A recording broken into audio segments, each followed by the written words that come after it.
The leaves streamed down, trembling in the sun. They were not green. Only a few scattered through the torrent stood out in single drops of a green so bright and pure that it hurt the eyes. The rest were not a color, but a light, the substance of fire on metal, living sparks without edges. And it looked as if the forest were a spread of light boiling slowly to produce this color, this green rising in small bubbles, the condensed essence of spring. The trees met, bending over the road, and the spots of sun on the ground moved with the shifting of the branches like a conscious caress. The young man hoped he would not have to die. Not if the earth could look like this, he thought. Not if he could hear the hope and the promise, like a voice, with leaves, tree trunks, and rocks instead of words. But he knew that the earth looked like this only because he had seen no sign of men for hours. He was alone riding his bicycle down a forgotten trail through the hills of Pennsylvania where he had never been before, where he could feel the fresh wonder of an untouched world. He was a very young man. He had just graduated from college in the spring of the year 1935, and he wanted to decide whether life was worth living.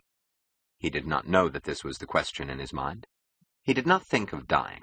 He thought only that he wished to find joy and reason and meaning in life, and that none had been offered to him anywhere. He had not liked the things taught to him in college. He had been taught a great deal about social responsibility, about a life of service and self-sacrifice. Everybody had said it was beautiful and inspiring. Only he had not felt inspired. He had felt nothing at all. He could not name the thing he wanted of life. He felt it here, in this wild loneliness. But he did not face nature with the joy of a healthy animal, as a proper and final setting. He faced it with the joy of a healthy man, as a challenge, as tools, means, and material. So he felt anger that he should find exaltation only in the wilderness, that this great sense of hope had to be lost when he would return to men and men's work. He thought that this was not right, that man's work should be a higher step, an improvement on nature, not a degradation. He did not want to despise men. He wanted to love and admire them. But he dreaded the sight of the first house, pool room, and movie poster he would encounter on his way. He had always wanted to write music, and he could give no other identity to the thing he sought. If you want to know what it is, he told himself, listen to the first phrases of Tchaikovsky's first concerto, or the last movement of Rachmaninoff's second. Men have not found the words for it, nor the deed, nor the thought, but they have found the music. Let me see that in one single act of man on earth. Let me see it made real. Let me see the answer to the promise of that music. Not servants, nor those served. Not altars and immolations, but the final, the fulfilled, innocent of pain. Don't help me or serve me, but let me see it once, because I need it. Don't work for my happiness, my brothers. Show me yours. Show me that it is possible. Show me your achievement. And the knowledge will give me courage for mine. He saw a blue hole ahead, where the road ended on the crest of a ridge. The blue looked cool and clean, like a film of water stretched in the frame of green branches. It would be funny, he thought, if I came to the edge and found nothing but that blue beyond. Nothing but the sky, ahead, above, and below. He closed his eyes and went on, suspending the possible for a moment, granting himself a dream, a few instants of believing that he would reach the crest, open his eyes, and see the blue radiance of the sky below. His foot touched the ground, breaking his motion. He stopped and opened his eyes. He stood still. In the broad valley far below him in the first sunlight of early morning, he saw a town. Only it was not a town. Towns did not look like that. He had to suspend the possible for a while longer, to seek no questions or explanations, only to look. There were small houses on the ledges of the hill before him, flowing down to the bottom.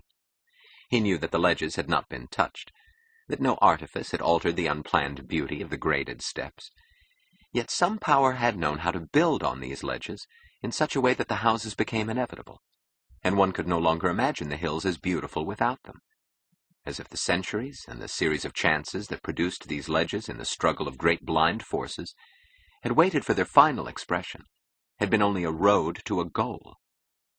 And the goal was these buildings, part of the hills, shaped by the hills, yet ruling them by giving them meaning.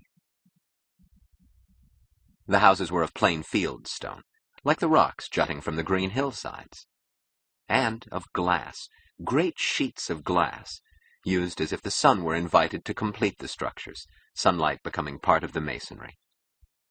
There were many houses.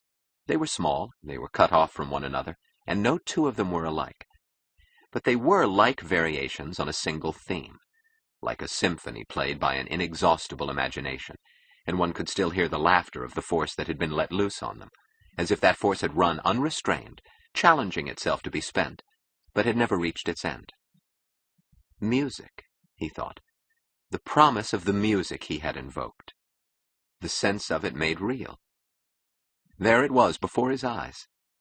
He did not see it, he heard it in chords. He thought that there was a common language of thought, sight, and sound. Was it mathematics? The discipline of reason. Music was mathematics, and architecture was music in stone. He knew he was dizzy because this place below him could not be real. He saw trees, lawns, walks twisting up the hillsides, steps cut in the stone. He saw fountains, swimming pools, tennis courts, and not a sign of life. The place was uninhabited. It did not shock him, not as the sight of it had shocked him. In a way it seemed proper. This was not part of known existence. For the moment he had no desire to know what it was.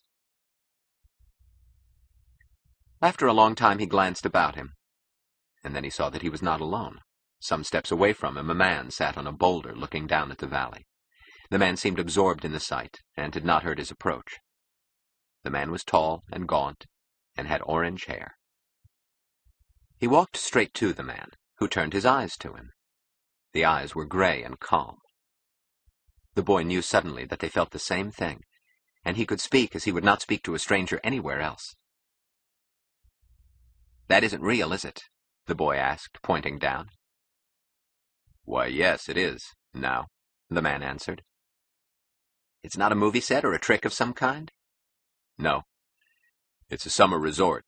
It's just been completed. It will be opened in a few weeks." "Who built it?" "I did." "What's your name?"